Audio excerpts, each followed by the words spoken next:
Assalamualaikum warahmatullahi wabarakatuh. Perkenalkan nama saya Alvaro Putra Mas Apa, absen 1. Perkenalkan nama saya Ahmad Hafiz Hilmi, absen 3.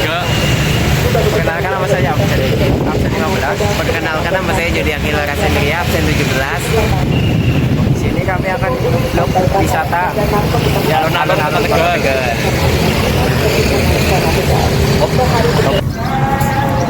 Kota Tegal adalah salah satu kota provinsi di Jawa Tengah, Indonesia. Kota Tegal memiliki salah satu ikon menjadi kebanggaan masyarakat, yaitu alun-alun Kota Tegal, yang biasanya digunakan sebagai ruang rekreasi keluarga. Fasilitas umum yang berfungsi sebagai tempat rekreasi ini selalu ramai dengan wisatawan pada hari biasa maupun hari libur.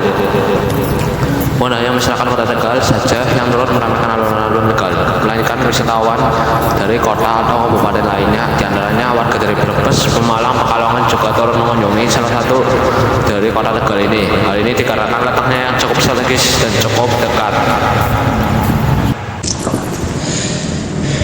Pada pertengahan tahun 2020, pemerintah Kota Tegal melakukan revitalisasi alun-alun Tegal.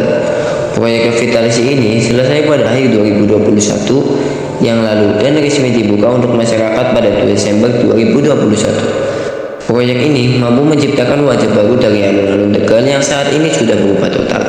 Bukan lagi hanya berupa lapangan dengan rumput hijaunya, melainkan berupa tanaman bunga yang dilengkapi dengan flying deck yang menjadi salah satu perbedaan paling mencolok dari sebelumnya. Bukan hanya taman alun-alun saja, melainkan Taman Pancasila hingga trotoar sepanjang jalan Pancasila yang masih berada di kawasan alun-alun Tegal pun tak terlewatkan dari proyek ini. Taman Pancasila yang sebelumnya hanya berupa lahan kosong yang tidak memiliki nilai keindahan, kini disulap menjadi ruang terbuka hijau yang dilengkapi dengan panggung-panggung panjang yang dapat digunakan oleh pengunjung untuk bersantai, sekaligus mengawati pemandangan berupa bangunan peninggalan kolonial, yakni Gedung Birau atau Gedung SCS Semarang Cirebon Storm Trump, serta bangunan menara water sliding. Pada awal pembangunan proyek ini, banyak juga terdapat kontra dari para pedagang yang berada di sekitaran trotoar Jalan Pancasila. Ibu Wasila menyampaikan bahwa para pedagang di sana tidak setuju dengan adanya revitalisasi Malioboro Tegal.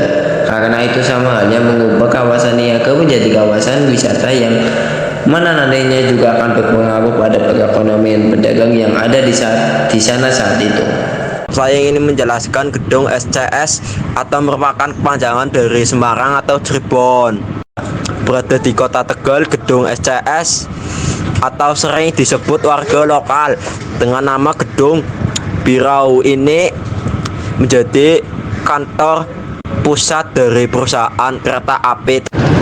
Sebuah menara megah berwarna putih berdiri gagah di area Jalan Pancasila Tegal. Bangunan itu adalah water sliding.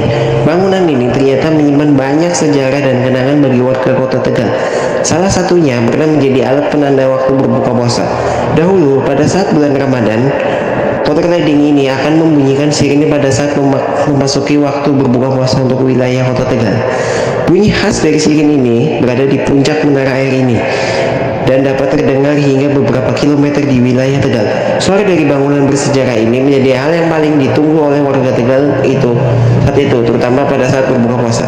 Dalam sejarahnya, water sliding merupakan salah satu bangunan yang berbentuk menara yang awalnya difungsikan sebagai tempat penampungan air. Bisa dikatakan, tempat ini sebagai tandon air raksasa yang menyimpan kebutuhan air bersih bagi warga. Sekian dari video kami. Mohon maaf ada salah. Wassalamualaikum warahmatullahi